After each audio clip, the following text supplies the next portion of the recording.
campur susu kambing itu pakai air. Kata anaknya, nanti diketahui Umar bin Khattab kena tangkap kita. Kata emaknya, yang nyuruh campur nih emaknya, campur susu kambing ini pakai air. Nanti kalau Umar tahu ditangkapnya, dihukumnya kita. Umar di rumahnya sana, kata emak, campur aja lah. Apa kata anak perempuannya?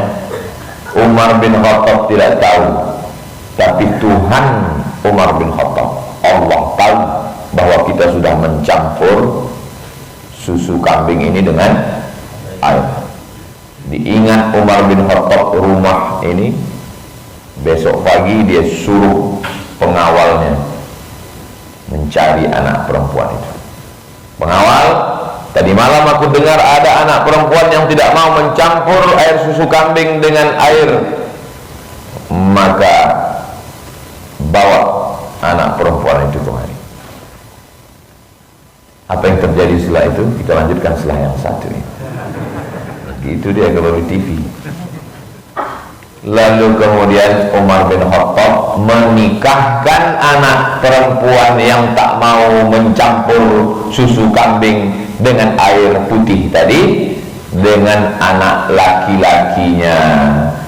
Lahirlah seorang anak perempuan bernama Laila binti Asim.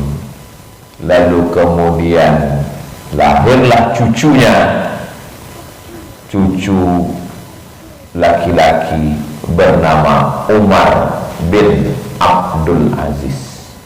Umar bin Abdul Aziz lah yang mengentaskan kemiskinan. Siapa yang mampu berjalan kaki dari Son'a, Yaman, ke Darul Bayda, Maroko, Yaman, Asia, Maroko, Afrika Utara. Kalau kita hitung sekarang, kalau kita lihat di peta, Yaman di bawah, Yaman naik ke atas Saudi Arabia, naik ke atas Yordania, naik ke atas Suriah, Lebanon, Palestina, Mesir, Libya, Tunisia, Aljazair, Maroko. 11 negara. Dalam masa 2 tahun setengah tidak ada kemiskinan. Khalifah itu bernama Umar bin Abdul Aziz. Sampai-sampai dia dikatakan khalifah yang kelima. Abu Bakar, Umar, Utsman, Ali, ada yang kelima. Itulah dia Umar bin Abdul Aziz. Karena keadilannya, lahir dari seorang nenek yang jujur, tidak mau mencampur susu kambing dengan air putih. Riwayat pertama. Sekarang masuk riwayat yang kedua. Tolong ingat baik-baik, ini akan keluar dalam UAS, ujian akhir semester. Ada satu negeri namanya Marwah. Apa namanya? Marwah, bukan Sofa Marwah. Kalau Sofa Marwah itu pakai ta marbutoh. Marwah ada hanya. Ini tak ada hanya, Marwah. Lalu kemudian di Marwah ini ada seorang hakim, hakim agung. Hakim ini punya kebun anggur. Ada seorang laki-laki menjadi penjaga kebun anggur. Nama laki-laki tadi Mubarak. Siapa namanya? Mubarak. Mubarak artinya orang yang diberkahi. Kerja dia mengurus kebun anggur. Satu hari datanglah hakim Marwah menjenguk kebunnya. Dimakannya anggur. Asam kali anggurnya, kata dia. Mubarak, ambilkan satu tangkai lagi. Diambil satu tangkai, dicicipnya, asam juga. Dah 2 kali asam ini Mubarak, ambilkan satu lagi. Diambil satu lagi, dicicipnya, asam juga. Lama-lama marah hakim Marwah. Mubarak, kamu sudah 1 bulan saya tugaskan menjaga kebun anggur saya ini. Kenapa tak ada satu pun yang manis? Gak tahu kamu mana pokok yang manis di sini? Apa kata Mubarak? Tuan hakim menyuruh saya menjaga kebun anggur, bukan makan anggur. Selama menjaga kebun ini tak pernah sebiji pun anggur ini saya makan. Terkejut hakim Marwah, karena orang-orang sebelum ini bukan cuma makan, dijualnya lagi. Jangan kenanggur, berondol aja dimakannya. Jadi kau selama sebulan di sini tak pernah satu pun kau makan? Tidak Tuan. Kenapa tak kau makan? Karena aku takut kepada Allah. Lalu apa yang terjadi? Hakim Marwah menikahkan Mubarak dengan anak gadisnya. Dari pernikahan itu lahirlah seorang anak laki-laki diberi nama Abdullah ibnul Mubarak. Itulah dia imam dalam hadis sezaman dengan Imam Ahmad, sezaman dengan ulama-ulama salaf. Dia adalah Imam Abdullah ibn Mubarak yang punya kitab Az-Zuhud, seorang ulama yang alim, yang hafiz, yang faqih. Kenapa lahir generasi yang hebat seperti Abdullah bin Mubarak? Karena punya ayah yang tak mau makan anggur haram dari kebun seorang hakim yang soleh. Riwayat yang kedua. Berikutnya riwayat yang ketiga. Ini nanti saya suruh cerita ulang ini, apalagi yang nulis-nulis ini. Ada seorang anak muda namanya Thabit, pakai Thabit. Siapa namanya? Thabit. Bahasa Arab itu beda antara tha dengan sa dengan sya dengan so. Kalau bahasa kita, siapa yang ceramah tadi? Thoman. Thabit. Thabit artinya orang yang kokoh pendirian. Waktu Thabit tadi sedang mandi di sungai, nampaknya buah apel. Buah apel. Apel hanyut. Diambilnya sedap, tahulah mandi di sungai, sejuk, dingin, lapar. Diambilnya apel, dimukunyahnya, dimakannya. Begitu apel tadi sudah habis, tinggal bijinya dibuangnya. Terpikir dia, punya siapa ini? Ditelusurinya ke pangkal. Kita kalau dapat apel di hulu, kita cari ke, kalau dapat apel mana hulu mana hilir, rokan hulu, rokan hilir. Kalau dapat di hilir, ditelusuri ke hulu. Ditelusurinya ke hulu, berenang dia, ditengoknya ada kebun. Oh, dari sini jatuh apel dari. Lalu dicarinya siapa yang punya kebun. Assalamualaikum Tuan. Waalaikumsalam. Tuan yang punya kebun apel ini? Iya, saya yang punya. Aku tadi mandi di sungai, nampakku satu apel hanyut, ku makan. Terus sudah habis baru aku ingat, apel siapa? Aku lah yang punya itu, kata dia. Mau Bapak memaafkan saya? Udah ada yang jawab. Itu buat hebatnya Masjid Raya. Saya di mana-mana ceramah belum pernah ada jawaban macam ini. Kalau Tuan pergi ke Makkah, jangan lupa membawa kodak. Sudah lama saya banyak ceramah, belum pernah ada yang jawab tidak. Jadi kuncinya itu yang pertama A, habis itu A. Makkah dengan kodak. Sampai mana tadi cerita? Ketawa pula. La ilaha illallah. Mau Tuan memaafkan saya? Kata dia, saya mau memaafkan kamu, tapi bersyarat. Apa syaratnya Tuan? Syaratnya nikahi anak saya.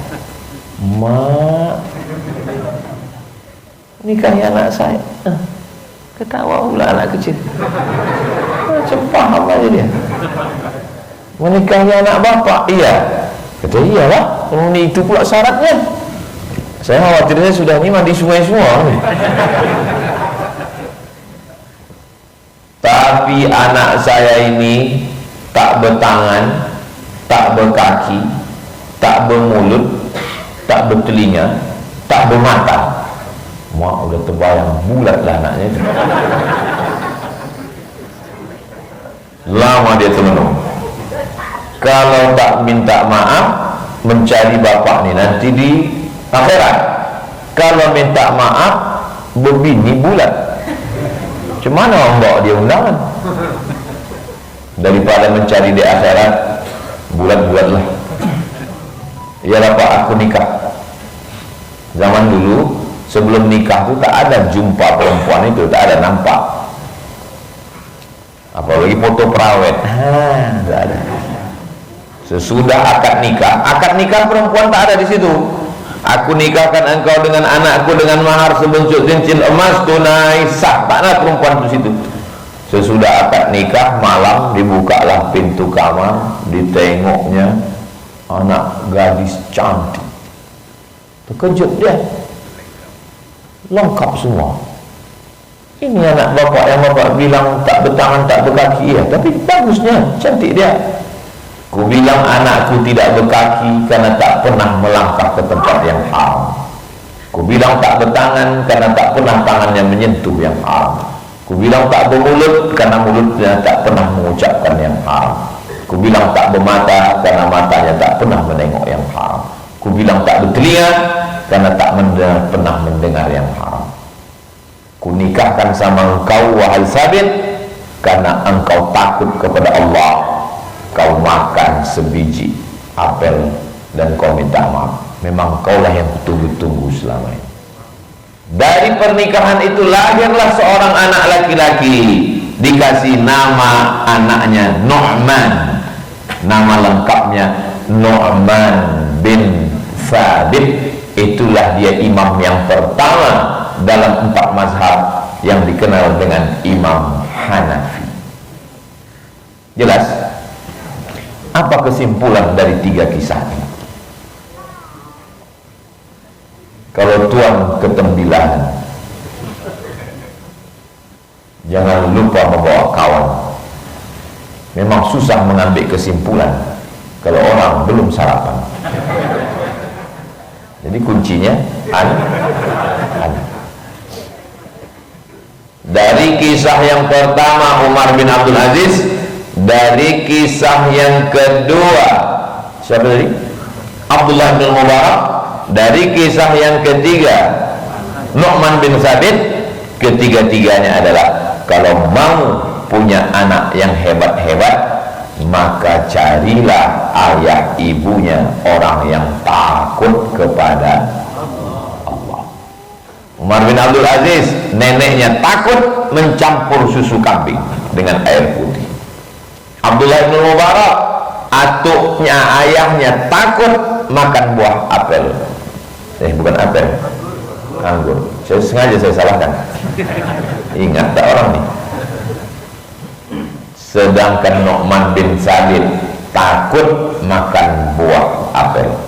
Jadi kalau ibu mau mencari menantu, syarat yang pertama adalah menantu yang takut. Alhamdulillah Pak Ustaz sudah dapat calon menantu ini. Takut sama apa? Takut sama hantu. Bapak Ibu yang dimuliakan Allah SWT, maka tema kita subuh ini adalah Rise Up, membangun generasi muslim yang kuat dan berkarakter. Jadi bukan anaknya itu duluan, anak itu adalah kelanjutan bapaknya. Makanya ada ungkapan anak adalah cerminan orang tua. Ambil cermin, tegak kita depan cermin, macam mana bentuk kita, begitulah anak kita. Nggak mungkin anak kita putih, kita hitam. Jadi kalau ada orang mengatakan anakku ini Pak Ustadz nakal kali, berarti kau. Takut kepada Allah Subhanahu wa ta'ala. Ustaz Saman, anak saya ini dokter Pak Ustaz. Alhamdulillah. Saya mau cari menantu Pak Ustaz. Alhamdulillah.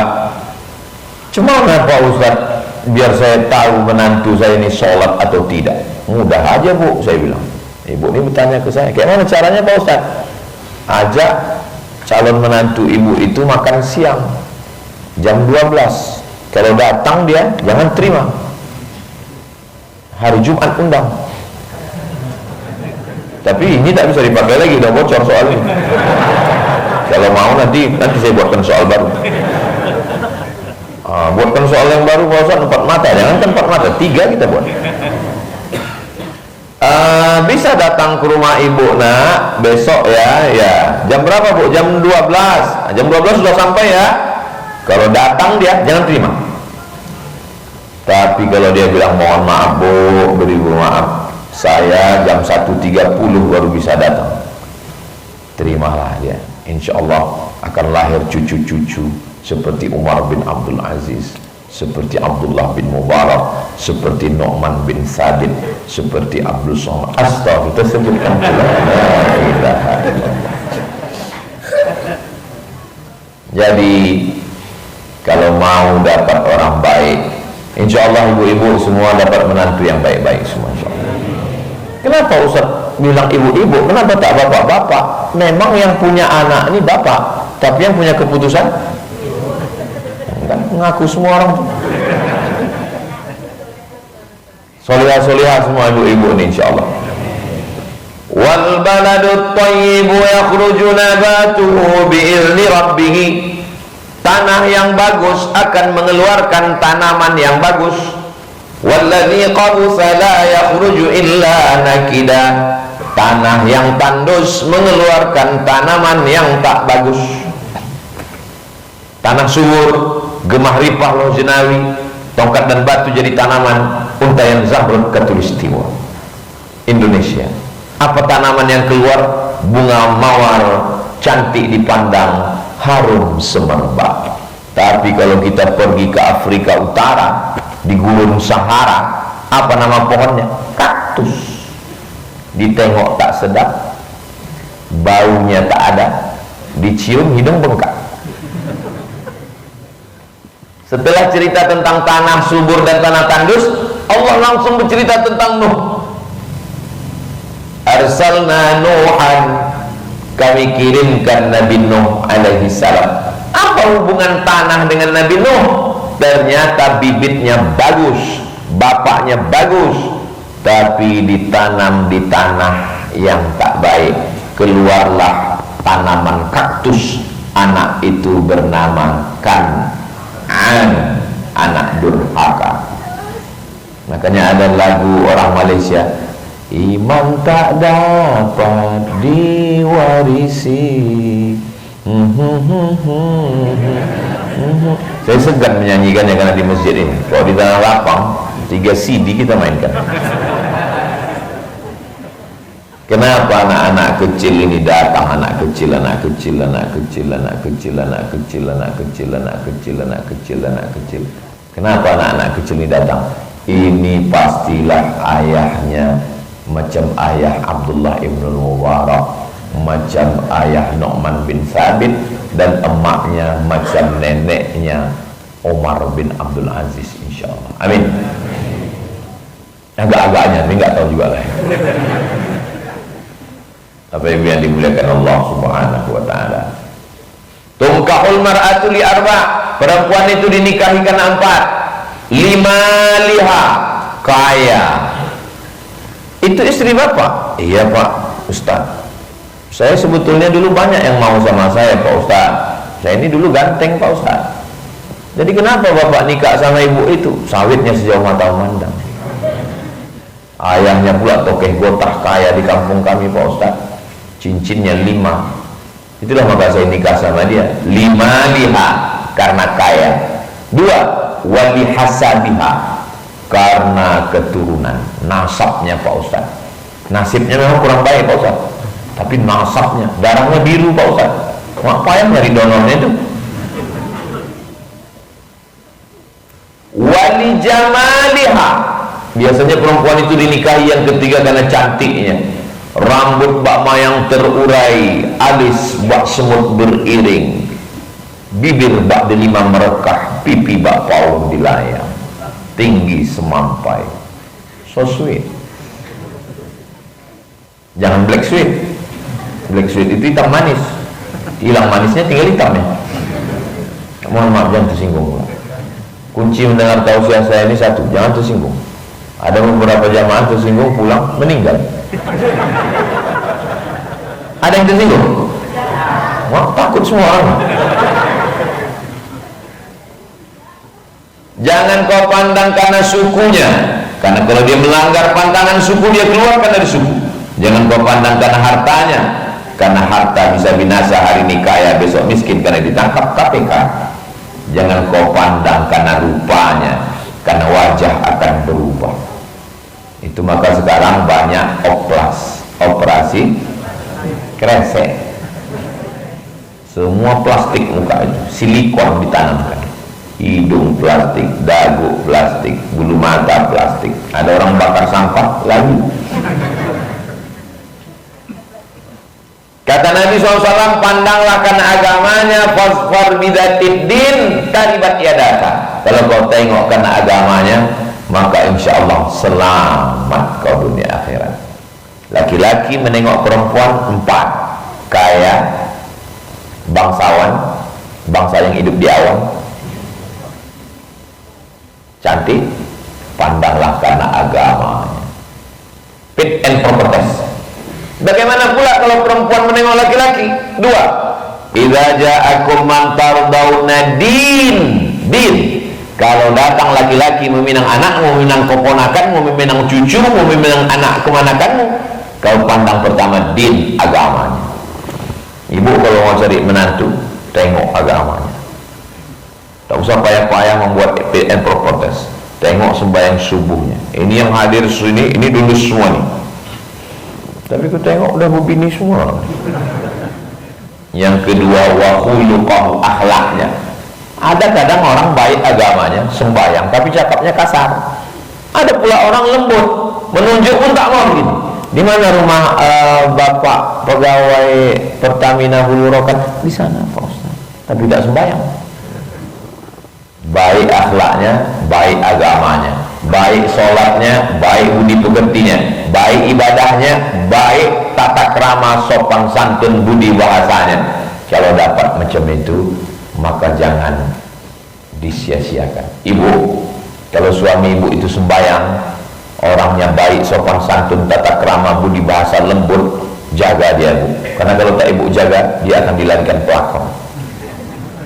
Bapak, kalau dapat kalian istri itu yang takut kepada Allah, dijaganya anak-anak kalian, sopan santun, tata krama, budi bahasa, lembut tutur katanya, jangan dikubur sebelum mati. Bapak Ibu yang dimuliakan Allah Subhanahu wa taala, mudah-mudahan yang belum berjodoh di subuh Ramadan yang penuh berkah ini diberikan Allah jodoh yang baik-baik. Tengok yang mengaminkan yang udah berbini semua. Janganlah ibu marah. Amin kami tadi itu anak-anak untuk anak-anak kami Pak Ustadz, insyaallah. Saya menyampaikan tausiah ini sampai jam 6.25. Dari jam 6.25 ke jam 6.35, 10 menit menjawab pertanyaan. Pas jam 6.35 kita sholat sunat isyraq 2 rakaat. Kenapa saya perlu jelaskan ini? Karena orang perlu kepastian. Sampai jam berapa ya ceramah Ustaznya? Aku udah ngantuk kali urus. Kita ceramah sampai jam 6.25. Dari jam 6.25 ke 6.35 tanya jawab. Jam 6.35 kita akan sholat sunat isyraq 2 rakaat. Habis itu kita akan pulang ke rumah masing-masing. Perlu penjelasan. Wahai laki-laki, yang diinginkan perempuan itu adalah kepastian. Apalah gunanya dia nyaman kalau hanya sekedar dianggap sebagai teman? Jadi dia perlu kepastian. Cuman kadang dia segan nanya, mau dibawa kemana hubungan kita, Bang? Ya kalian cuma datang. Hari awal bulan bawa bunga mawar, bulan pertengahan bawa bunga kantil. Kau pikir dia kuntilanak? Akhir bulan bunga tai ayam. Bapak pun yang punya anak jangan diam-diam aja, tanya dia. Aku ini pegawai Pertamina Hulu Rokan. Aku ini orang masjid. Yang kau datang-datang ke rumah ini malu. Tapi kalau tinggal di komplek ini aman memang, kan security-nya ketat. Jangan kan laki-laki yang mau mengganggu anak bapak, ustaz aja payah masuk ke sini. Kami mau kemari nih melapor pelatnya entah berapa kali. Jangankan manusia ke sini, hantu pun tak bisa masuk. Tapi yang di luar sana datang anak lajang. Hari ini hari Sabtu, Hari Sabtu mulailah anak lajang ini sudah membawa sepeda motornya yang knalpotnya baru saja di khitan itu. Apa bunyi knalpotnya? Bep, bep, bep, bep, bep, bep, bep, bep, bep, bep, bep. Pas lewat depan rumah dia, bep. Tolong bapak kalau belikan sepeda motor ke anak, jangan knalpotnya dipotong disunat, tulis di sayap belakangnya itu. Ada itu jual stiker, tulisannya say no to bonceng, katakan tidak pada bonceng. Sayap depannya buat ada tulisan yang tertulis di botol. Apa tulisan itu ya? Do not accept if cell is broken. Tahu artinya kan? Jangan terima botol kalau segelnya rusak. Begitu, tak usah perlu saya jelaskan belum, supaya anak-anak kita ini.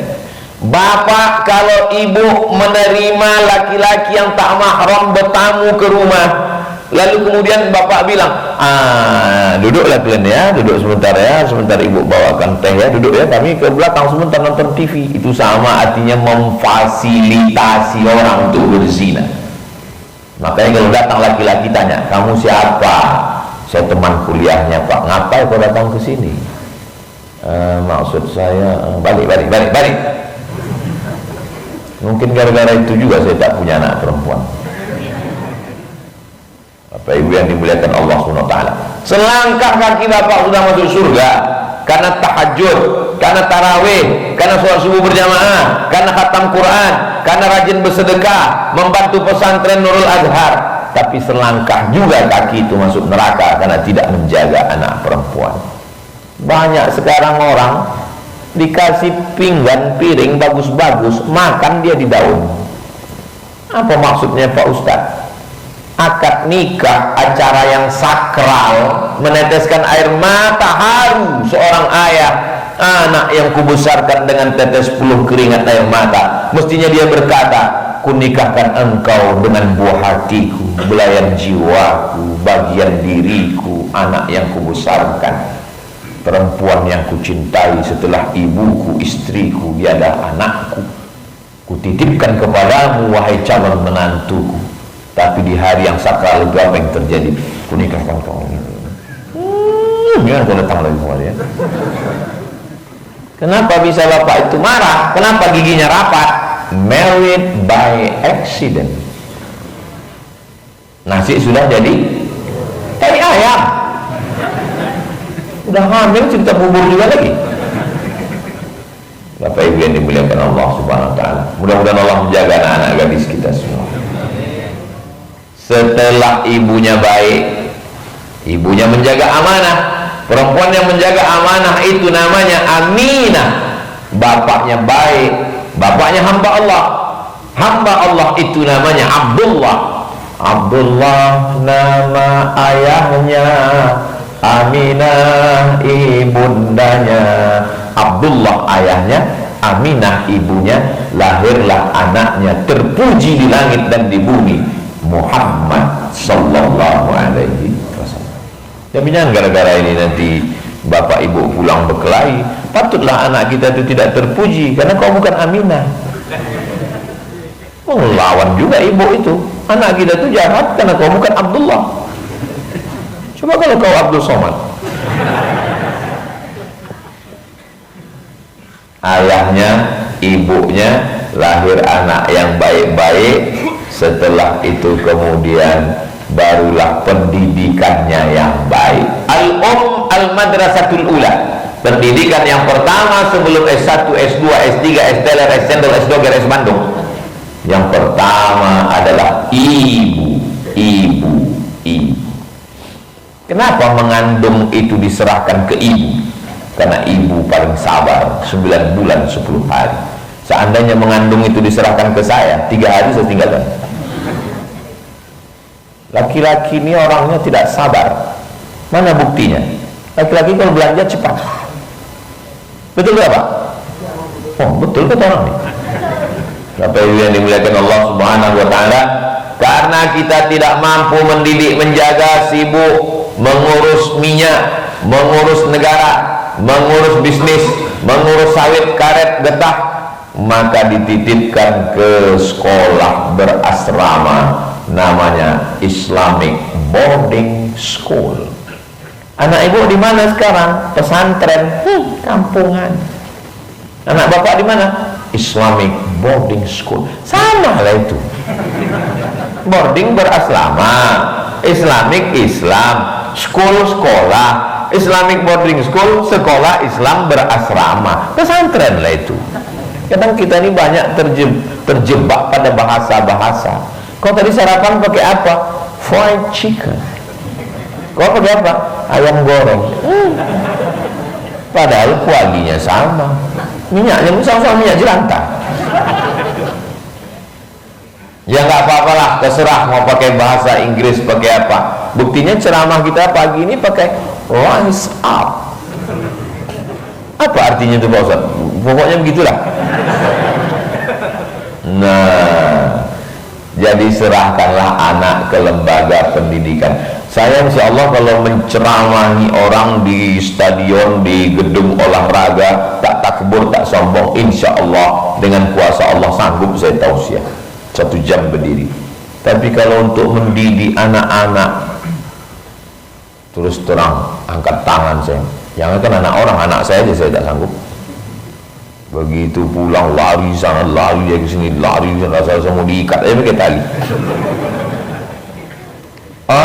Ustadz datang ke sekolah kami ya Pak Ustadz. Di mana lokasinya Bu? Di Jalan Arifin, di Jalan Harapan Raya Pak Ustadz. Sebelah kiri nanti Pak Ustadz. Oke, insya Allah saya datang. Lupa pula saya bertanya yang mau diceramah ini siapa. Saya sangka wali murid. Sampai di situ anak-anak kecil semua. Berikut ini yang akan menyampaikan tausiah adalah Al-Mukarram Ustaz Abdul Somad LCMA, alumni dari Al-Azhar Mesir dan S2 Maroko. Satu pun tak peduli. Berdiri saya. Assalamualaikum warahmatullahi wabarakatuh. Alhamdulillahi rabbil alamin. Wassalatu wassalamu ala ashrafil anbiya wal mursalin. Mereka tetap begitu udah 3 menit saya ngomong, rasa-rasa udah hilang harga diri saya.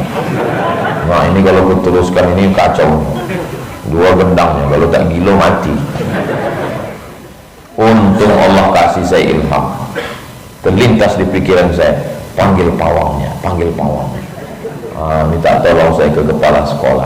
Ibu kepala sekolah bisa bantu saya? Sebentar Pak Ustadz, naik kecil aja Bu. Nah ibu tuh tepuk tangan dia, tepuk anak soleh, rajin sholat, sayang mama, masuk surga. Dalam hati saya, kok gitu aku pun bisa. Bukan masalah tepuknya, tapi masalah kekuatan yang ada dalam dirinya. Lama saya termenung, anak-anak yang ganas, yang tak berakal bisa pula tunduk sama ibu nih. Jangan-jangan di rumah pun lakinya digitukan juga. Tepuk laki soleh, tidak mancing. Anak kecil udah ketawa dulu aja. La ilaha illallah Muhammad. Udah habis waktu. Yang mana 625? Memang di komplek Pertamina Hulu Rokan ini cepat kali waktu berlalu ya. Kalau bisa kita sampai sore lah di sini Ustaz, biar cepat kita berbuka. Cuman kulkasnya pula kosong. Memilihkan ayahnya, memilihkan emaknya, mengasih makanan halal, masukkan pendidikan yang baik. Jangan pernah berhenti bercakap macam mesin pompong rusak. Kau sedang di mana, pulang jam berapa, kunci motor mana, duit jajan mana, laptop mana, handphone mana. Selama ibu masih mau merepet, dunia masih aman-aman saja. Tapi kalau ibu sudah diam, ku tengok anak ibu tadi dibonceng orang di duri, diamlah.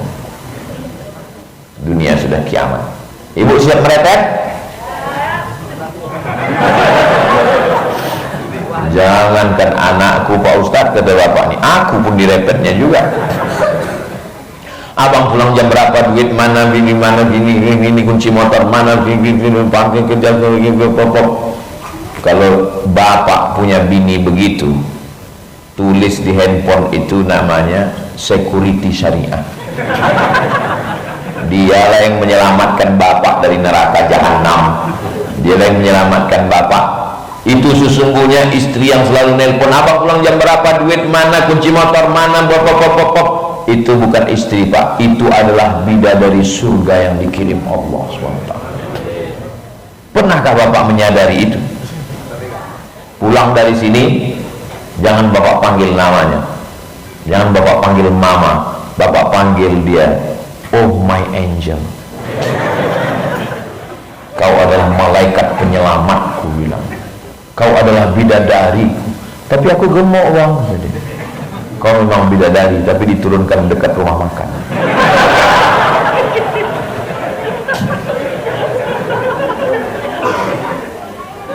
Man ala salasa banatin, siapa yang dikasih Allah 3 anak perempuan, fa'addabahunna, dididiknya dengan pendidikan yang baik, wa zawwajahunna, dinikahkannya dengan orang baik-baik, wa ahsana ilaihinna, dia buat baik, nasihat tak putus sampai mati. Kenapa rambut kau terbuka? Kenapa baju kau pendek? Kenapa betis kau nampak? Kenapa kau tak bekaus kaki?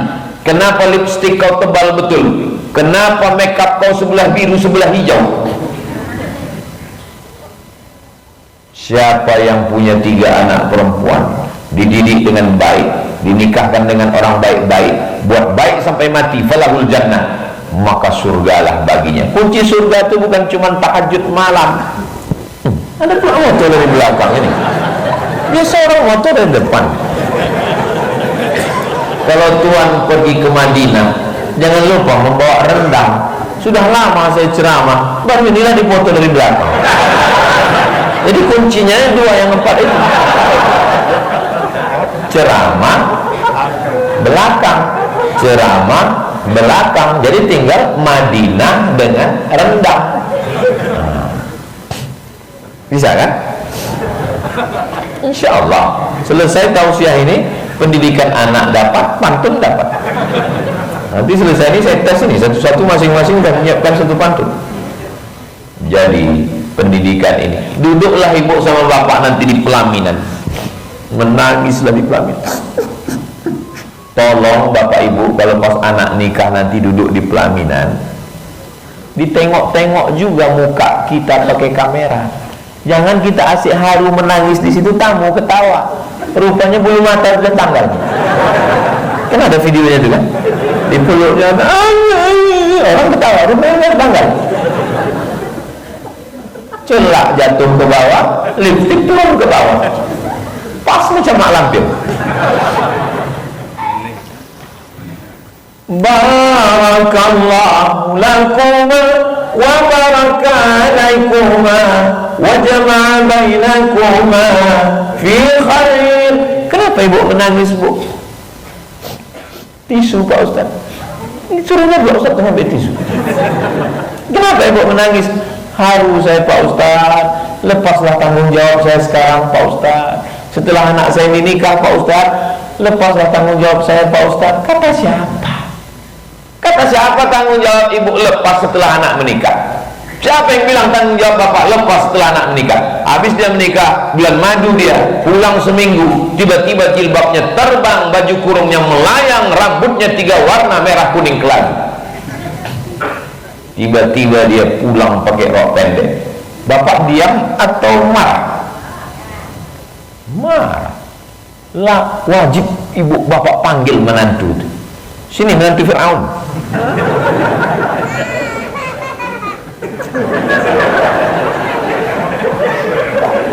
Anak ini dididik dengan pendidikan yang islami ini di rumah. Subuh-subuh kami bawa pengajian Ustaz Somad, ditontonkan YouTube channel Tabung Wakaf Umat. Jangan lupa subscribe, like, share, and comment. Kenapa anak kami ini baru seminggu sama kau sudah begini jadinya? Bukan berarti diam kita menengok anak kita dirobak orang. Sampai mendidik anak ini dua gendangnya. Kalau tak kita mati duluan, dia mati duluan. Sampai minal mahdi ilal lahdi, dari buayan hingga ke liang lahat. Mudah-mudahan kita semua diberikan Allah generasi-generasi yang kuat dan berkarakter. Karakternya apa Ustaz? Karakter itu berakhlakul karimah, itu dia. Tapi kenapa mereka ini buat karakter? Biar agak keren sedikit. Yang nanti pulang ditanya anak-anak, mama, papa, tadi judul pengajiannya berkarakter. Karakter itu apa? Pokoknya begitulah. Yang kau tanya, banyak tanya tuh Yahudi Israel. Itulah kaji kita pada subuh ini. Berikutnya mari kita jawab beberapa pertanyaan berikut. Kalau masih kecil kan nggak boleh pacaran. Kalau abi saya orang Amerika tuh, Ustadz, kenapa anak kecil nggak boleh menikah? Emak payah juga emaknya. Kalau masih kecil kan nggak boleh pacaran. Kalau abi saya nonton aneh Ustadz, orang Amerika itu kan kenapa anak kecil nggak boleh menikah? Anak kecil boleh menikah setelah akil baligh. Ada sahabat Nabi namanya Amr bin As. Siapa namanya? Amr bin As. Punya anak laki-laki namanya Abdullah bin Amr bin As. Ayahnya Amr bin As, anaknya Abdullah bin Amr bin As. Beda dia dengan anaknya cuma 11 tahun. Berarti dia menikah umur berapa?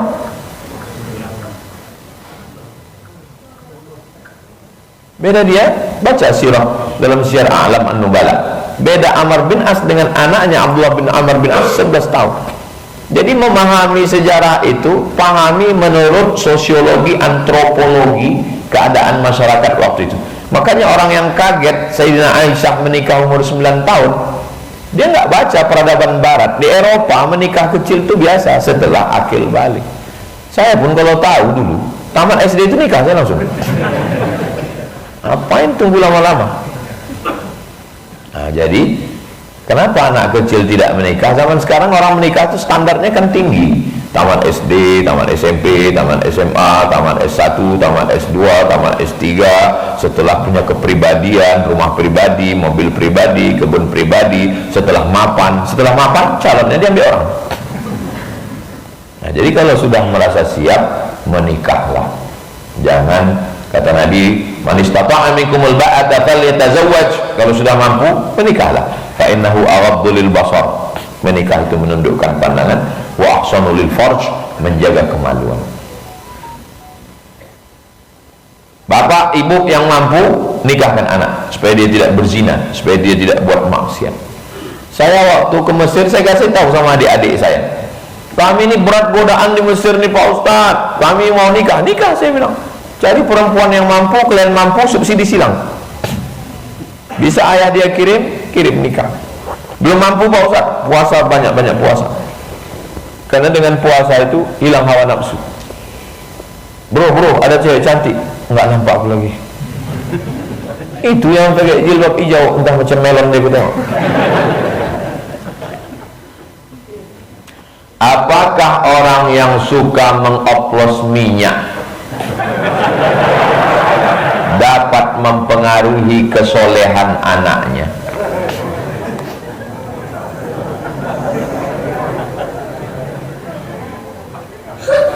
Yang jahat itu tangan, mata, kaki, atau hati dan otak. Panglimanya di badan ini, komandannya adalah hati. Hati memerintahkan ke otak. Makanya kalau otak ini kurang dapat asupan oksigen darah, stroke ringan. Mudah-mudahan kita sehat semua insyaallah. Otak memerintahkan kepada mata, tengok. Otak memerintahkan kepada tangan, pegang. Jadi otak yang mengendalikan. Otak dapat darah dari mana? Dari hati, dari jantung. Jantung yang berdegup di diri. Rasa sebelah kiri. Masih berdegup? Kalau tidak, kasih tahu. kain kafan udah siap. Dari mana jantung dapat darah? Jantung dapat darah dari makanan. Saya pagi tadi sahur makan gembung, masak toco, pakai nasi. Yang dibayangkan, menetes saya dulu. Satu piring, sepiring tadi itu berubah menjadi setetes darah. Setetes ini masuk ke jantung. Dari jantung ini disemburkan jantung naik ke otak. Otak jadi jahat. Ayatnya ada dalam Quran. Nasiyatin karibatin khoti'ah. Nasiyatin otak depan ubun-ubun, karibatin pembohong, khoti'atin penjahat. Pembohong, penjahat, otak. Kenapa otak jadi bohong jahat? Gara-gara darah haram sepiring nasi yang dibeli dari bensin oplosan. Merusak. Jangan kasih anak makan haram. Alhamdulillah Pak Ustaz, anak-anak istri ini saya kasih yang halal-halal. Yang haram-haram saya simpan di bank Pak Ustaz. Kulu makanlah min thayyibat, dari yang baik-baik. Dari mana setan masuk? Setan masuk melalui darah. Asy-syaitanu yajri majrad dam. Setan masuk melalui aliran darah. Darah kemana masuknya? Darah masuk ke jantung. Alladzi waswisu fi sudur. Setan berbisik bukan sini. Yang berbisik ke sini itu kawan. Setan berbisik waswisu fi sudurin. Nah, di jantung melalui apa? Melalui darah. Darah dapat dari mana? Dari makanan. Makanan haram, pintu setan masuk. Jangan kasih anak makan. Di akhir zaman ini kedudukan ulama dan umaro sudah banyak bercampur antara keduanya.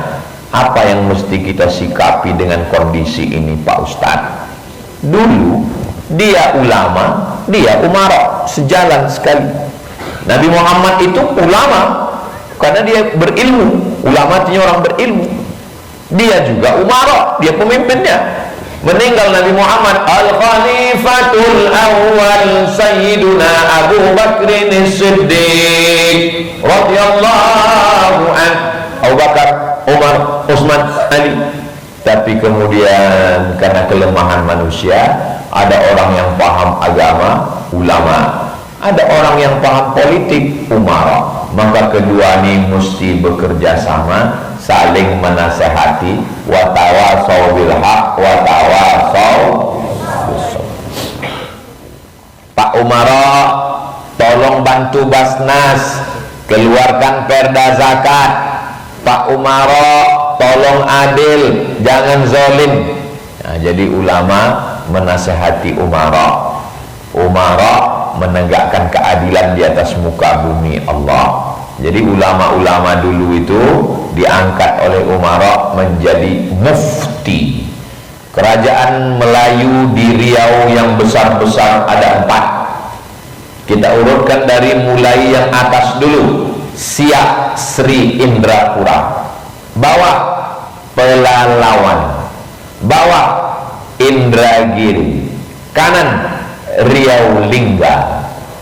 Sultan Indragiri, Sultan Umara, tapi dalam masalah agama dia rendah hati. Diangkatlah mufti, namanya Syekh Abdurrahman Siddiq Al-Banjari. Al-Banjari orang Banjar, cicit dari Syekh Muhammad Arsyad Al-Banjari dari kerajaan Banjar. Makamnya di Sapak Tembilan. Nah, jadi Melayu di Riau ini dipimpin oleh 2. Urusan agama mufti ulama, urusan kerajaan dipimpin oleh sultan. Sultan terakhir Sultan Siak Sri Indrapura, Sultan Syarif Qasim. Sultan Syarif Qasim diabadikan dalam 3. Yang pertama Universitas Islam Sultan Syarif Qasim, yang kedua Jalan Sultan Syarif Qasim, yang ketiga Airport Sultan Syarif Qasim. Dulu itu airport itu bukan Sultan Syarif Qasim namanya, dulu namanya Airport Simpang 3. Dirubah pada zaman Presiden Abdurrahman Wahid Gus Dur. Dia yang meresmikan. Kata sambutannya, ini sudah tepat, namanya Airport Sultan Syarif Kasim. Masuk nama airport Simpang 3 kayak pangkalan becak. Mengapa penting bagi generasi muslim untuk mengembangkan pengetahuan dan keterampilan mereka? Yang membedakan manusia dengan binatang itu apanya? Ilmu dan keterampilan. Kalau hanya sekedar kerja, monyet pun kerja. Kalau hanya sekedar makan, babi pun makan. Janganlah kasar kali Pak Ustaz. Babi pun makan. Lalu yang membedakannya itu apa? Akal dikasih Allah Ta'ala. Dibelah kepala monyet, dibelah kepala manusia. Otak yang ada di kepala monyet, ada juga otak itu di manusia. Yang tak ada itu apa? Akal.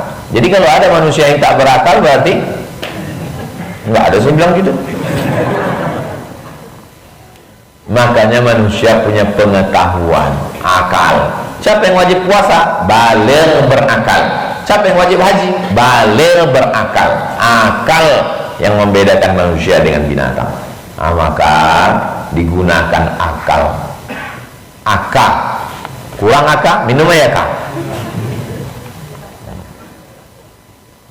Kembangkan pengetahuan, lalu pengetahuan itu berubah menjadi kemampuan. Sekarang mau belajar apapun, buka YouTube, www.youtube.com. Mau ternak lele, buka di YouTube itu. Ternak lele, berapa lebar kolamnya, bagaimana cara pakannya, lengkap semua. Mau buat ternak puyuh, semua ada di YouTube. Gunakan akal pikiran, belajar, buat keterampilan, berpengetahuan, maka tidak ada halangan sama sekali. Nggak tahu, nggak paham, tanya orang berilmu. Fas'alu ahla dzikri in kuntum la ta'lamun. Kertas terakhir. Bagaimana cara menentukan tolak ukur kesiapan kita untuk menikah? Menikah itu tidak terlalu ribet, jelimet, sulit, susah, payah. Mau kita, mau dia, jadi. Yang masalah itu kan, kok kenapa belum juga nikah? Kami beda keyakinan Pak Ustaz. Maksudnya beda agama? Enggak, saya yakin dia nggak yakin. Cinta kelapa, apa maksudnya Pak Ustaz? Cinta dia nggak apa-apa. Mau kita, mau dia. Tanya dia baik-baik. Tapi nggak boleh pacaran Pak Ustaz. Tanya ke orang tuanya, Pak, ini pacaran sampai 5 tahun. Kalau ada orang pacaran 5 tahun tak nikah-nikah, itu sama macam iklan roti, dibuka, dijilat, dicelupin, nggak dimakan-makan. Jangan jadikan anak-anak kita menjadi korban predator-predator. Nikahkan. Mau, nikahkan. Kalau tidak mau, jangan datang lagi. Begitu juga dengan yang laki-laki. Jangan gantungkan harapan hanya kepada satu, datanglah meminang, tolonglah Pak, nikahkan dengan anak Bapak, dialah satu-satunya. La ilaha illallah. Mau campakkannya ke sungai Korokan. Kalau datang itu bilang, Pak, saya ini tidak mau berzina, saya tak mau maksiat, saya mau menikah anak Bapak. Saya ini orangnya tidak kaya kali, tapi untuk membahagiakan dunia akhirat insyaallah siap. Kalau Bapak terima, kupinang dia dengan bismillah. Kalau Bapak tak terima, bunga bukan setangkai kumbang, bukan seekor Bapak tumbuh hilang berganti, hilang satu tumbuh 1000. Begitu, tunjukkan kita gagah sekali dayung, 2-3 pulau terlampaui. Baliklah kau kata Bapak tu. Tapi jangan kalian yang lajang-lajang nih datang petantang petenteng. Saya ngomong ceramah berapi-api, tapi kalau masalah meminang bukan saya, kiai. Bawa kiai yang ngomong. Kata Kiai Hasan, nah penceramah ngomong kata kiai jelas saya bilang. Nah, jangan kalian petantang petenteng. Tiba-tiba nanti balik dari sini, Bapak terima. Kalau tidak terima, bunga bukan setangkai. Dijawab bapak tuh kumbang pun bukan seekor, kata dia. Makanya bawa bapak GM, bawa bapak ketua masjid, jangan kalian bawa saya. Kok kalian bawa saya, nanti rusak kan? Sebagai laki-laki bisakah saya mendapat jodoh yang terbaik, sedangkan saya terlalu takut untuk mencarinya. La ilaha illallah. Apa yang kau takutkan? Apa yang ditakutkan? Manusia juga dia. Bukan dia bidadari turun dari pokok jengkol. Datangi, ngomong, ajak nenek mama, alim ulama, cerdik pandai, ditinggikan seranting, didulukan selangkah, batangnya tempat bersandar, daunnya tempat bernaung, akarnya tempat bersilat. Suruh dia jadi juru bicara, petata petiti. Mau dia menerima, berarti jodoh. Tak diterimanya, datang ke tempat yang lain. Buat situ 1, 2 sampai 99. Doa kepada Allah, ya Allah, kalau memang dia jodohku, baik untuk duniaku, baik untuk akhiratku, baik untuk ibadahku, nikahkan aku. Kalau tidak, buruk dia, tak baik untuk aku, carikan yang baik. Begitu doanya. Jangan pula Tuhan dipaksa. Ya, anak muda sekarang itu Tuhan pun dipaksanya. Ya Allah, aku mesti nikah sama dia. Kalau dia belum punya jodoh, aku jodohnya. Kalau dia sudah punya jodoh, matikan jodohnya. Apanya kau nih? Setelah usaha dan ikhtiar, bismillahirrahmanirrahim, la haula wala quwata illa billah. Jangan ejek orang, kawan, adik, sepupu. Jangan ejek depan orang banyak. Tanya dia baik-baik. Saya begitu dari dulu. Saya tengok dia ejek-ejek orang, saya datang, cakap berdua. Ada abang menengok perempuan yang cantik? Itu pertanyaan pertama. Itu pertanyaan pertama yang paling mendasar. Tanya dulu, ada kau nampak perempuan cantik? Kok dibilangnya tak ada? Berarti dia udah merubah selera. Tanya, ada nampak kau perempuan yang cantik? Kok dibilangnya ada? Itu berarti hilal 2 derajat sudah nampak. Ada, kata dia. Coba aku tengok akun FB-nya, IG-nya. Oh ya, lulus Fit and Proper Test. Di mana rumahnya? Rumahnya di sana. Besok pagi kita datang ke sana. Aku takut itu begini bukono. Enggak, jangan takut. Kau diam aja. Kalau takut bergerak, kuikat. Datang kita ke sana, cakap baik-baik. Assalamualaikum Pak, Assalamualaikum Bu. Kami tak mau buat dosa maksiat. Kami ingin buat baik. Kalau memang belum ada calonnya dan Ibu siap, nanti kami datang Pinang baik-baik. Tapi kalau rasanya belum ada, belum siap, masih mau sekolah S2, S3, PNS, ASN, BUMN, Pertamina Hulu Rokan dan lain sebagainya, apa boleh buat? Mungkin belum bertemu jodoh, kami cari yang lain. Begitu, cakapkan, speak up. Maka insya Allah, Allah berikan jalan. Inna ma'al usri yusra, fa inna ma'al usri yusra, inna ma'al usri yusra. Tak ada yang sulit, semuanya dimudahkan Allah SWT. Sebenarnya jodoh itu sudah ada, cuman belum nampak. Kalau jodoh takkan kemana, saingan di mana-mana. Ada yang sulit mempertemukan, langkah, rezeki, pertemuan, maut, kuasa Allah SWT. Inna ma'amruhu idza arada syai'an ayyakula lahu kun fayakun. Mudah-mudahan dipertemukan Allah dengan orang baik-baik. Memang cantik burung balam. Burung balam di atas janur. Dari bunyi sambutan salam, nampaknya jamaah belum sahur. Sambutan salam, habis itu sahur. Lamhur, balam, janur. Memang cantik burung balam. Balam berkicau di atas janur. Dari bunyi sambutan salam, nampaknya jamaah belum makan sahur.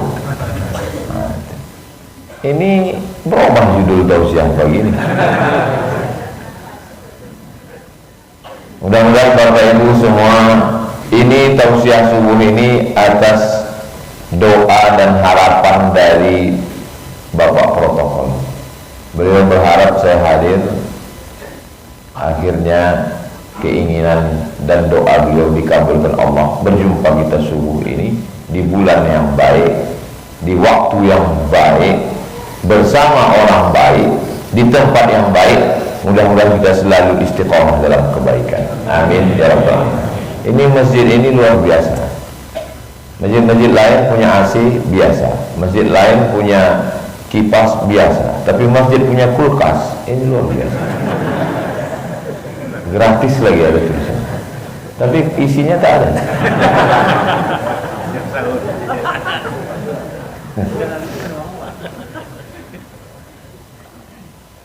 Nabi Muhammad SAW meninggal digantikan oleh Abu Bakar Siddiq. Lebih kurang 2 tahun lalu naiklah khalifah namanya Umar bin Khattab. Umar bin Khattab itu malam berkeliling mendengarkan keluhan masyarakat, tapi tidak bawa wartawan, jalan aja dia sendiri. Didengarnya ada perempuan, sunyi sepi, terdengar suara perempuan dari celah jendela. Kata perempuan, campur susu kambing itu pakai air. Kata anaknya, nanti diketahui Umar bin Khattab kena tangkap kita. Kata emaknya, yang nyuruh campur nih emaknya, campur susu kambing ini pakai air. Nanti kalau Umar tahu, ditangkapnya, dihukumnya kita. Umar di rumahnya sana. Kata emak, campur aja lah. Apa kata anak perempuannya? Umar bin Khattab tidak tahu, tapi Tuhan Umar bin Khattab, Allah tahu bahwa kita sudah mencampur susu kambing ini dengan air. Diingat Umar bin Khattab rumah ini, besok pagi dia suruh pengawalnya mencari anak perempuan itu. Pengawal, tadi malam aku dengar ada anak perempuan yang tidak mau mencampur air susu kambing dengan air, maka bawa anak perempuan itu kemari. Apa yang terjadi setelah itu kita lanjutkan setelah yang satu ini. Itu dia kalau di TV. Lalu kemudian Umar bin Khattab menikahkan anak perempuan yang tak mau mencampur susu kambing dengan air putih tadi dengan anak laki-lakinya. Lahirlah seorang anak perempuan bernama Laila binti Asim. Lalu kemudian lahirlah cucunya, cucu laki-laki bernama Umar bin Abdul Aziz. Umar bin Abdul Aziz lah yang mengentaskan kemiskinan. Siapa yang mampu berjalan kaki dari Son'a, Yaman, ke Darul Bayda, Maroko, Yaman, Asia, Maroko, Afrika Utara. Kalau kita hitung sekarang, kalau kita lihat di peta, Yaman di bawah, Yaman naik ke atas Saudi Arabia, naik ke atas Yordania, naik ke atas Suriah, Lebanon, Palestina, Mesir, Libya, Tunisia, Aljazair, Maroko. 11 negara. Dalam masa 2 tahun setengah tidak ada kemiskinan. Khalifah itu bernama Umar bin Abdul Aziz. Sampai-sampai dia dikatakan khalifah yang kelima. Abu Bakar, Umar, Utsman, Ali, ada yang kelima. Itulah dia Umar bin Abdul Aziz. Karena keadilannya, lahir dari seorang nenek yang jujur, tidak mau mencampur susu kambing dengan air putih. Riwayat pertama. Sekarang masuk riwayat yang kedua. Tolong ingat baik-baik, ini akan keluar dalam UAS, ujian akhir semester. Ada satu negeri namanya Marwah. Apa namanya? Marwah, bukan Sofa, Marwah. Kalau Safa Marwah itu pakai ta marbutoh, Marwah ada hanya. Ini tak ada hanya, Marwah. Hakim agung. Hakim ini punya kebun anggur. Ada seorang laki-laki menjadi penjaga kebun anggur. Nama laki-laki tadi Mubarak. Siapa namanya? Mubarak. Mubarak artinya orang yang diberkahi. Kerja dia mengurus kebun anggur. Satu hari datanglah Hakim Marwah menjenguk kebunnya. Dimakannya anggur. Asam kali anggurnya, kata dia. Mubarak, ambilkan satu tangkai lagi. Diambil satu tangkai, dicicipnya. Asam juga. Dah 2 kali asam ini Mubarak. Ambilkan satu lagi. Diambil satu lagi, dicicipnya. Asam juga. Lama-lama marah Hakim Marwah. Mubarak, kamu sudah 1 bulan saya tugaskan menjaga kebun anggur saya ini. Kenapa tak ada satu pun yang manis? Gak tahu kamu mana pokok yang manis di sini? Apa kata Mubarak? Tuan Hakim menyuruh saya menjaga kebun anggur, bukan makan anggur. Selama menjaga kebun ini tak pernah sebiji pun anggur ini saya makan. Terkejut Hakim Marwah, karena orang-orang sebelum ini bukan cuma makan, dijualnya lagi. Jangan kan anggur, berondol aja dimakannya. Jadi kau selama sebulan di sini tak pernah satu pun kau makan? Tidak, Tuan. Kenapa tak kau makan? Karena aku takut kepada Allah. Lalu apa yang terjadi? Hakim Marwah menikahkan Mubarak dengan anak gadisnya. Dari pernikahan itu lahirlah seorang anak laki-laki, diberi nama Abdullah ibnul Mubarak. Itulah dia imam dalam hadis, sezaman dengan Imam Ahmad, sezaman dengan ulama-ulama salaf. Dia adalah Imam Abdullah ibn Mubarak yang punya kitab Az-Zuhud. Seorang ulama yang alim, yang hafiz, yang faqih. Kenapa lahir generasi yang hebat seperti Abdullah bin Mubarak? Karena punya ayah yang tak mau makan anggur haram dari kebun seorang hakim yang soleh. Riwayat yang kedua. Berikutnya riwayat yang ketiga.